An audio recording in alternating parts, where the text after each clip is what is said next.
followed this on the news? Yeah, I did. Yeah. And how much did you watch of the news whilst this was happening? So much. And how many days were you watching it?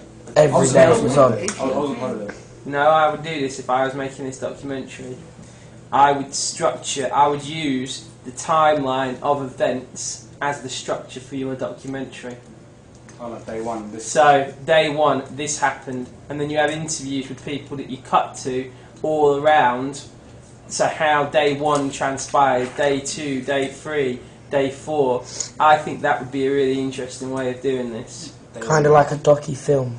Yeah, exactly. But like one of the best documentary films I've ever watched was about a bloke that was holding up a bus in Brazil, and it was just about this guy, and he was holding a bus hostage, and it just kept cutting back to him all the way through. I think it gives purpose to your archive footage. It gives purpose to all the interviews that you're doing, and I think it makes the documentary overall very, very clear and has a real purpose to it. And I think that's going to be a lot of fun to watch. Now, have you seen the news today about this? The news today? Yeah. Not today.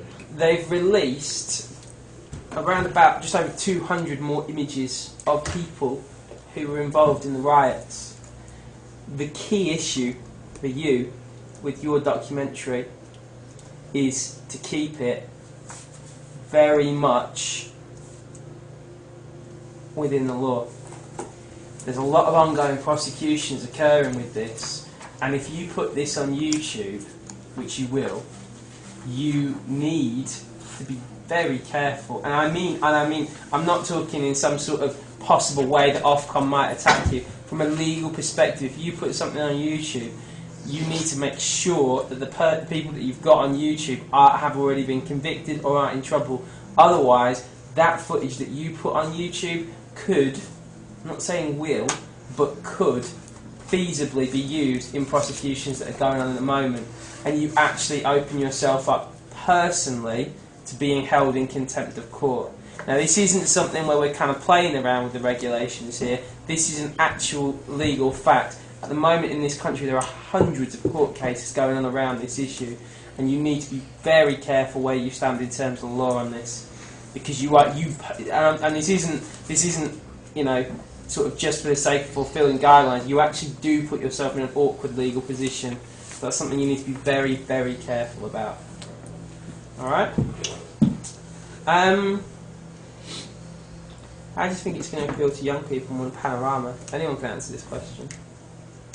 How do I feel? It will appeal to young audience. Yeah, how are you going to make it appeal to young audiences more than... Because you said Panorama, it will appeal to young people more than Panorama. How will it do that?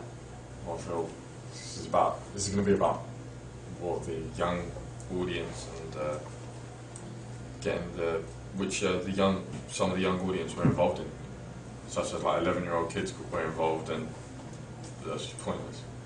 And so are you kind of giving more of a right to reply for young people in this? Like, a lot of the media coverage has been very, you know, not really had young people speaking, and will yours feature a lot more of young people saying what happened? Yeah, we'll feature more young people.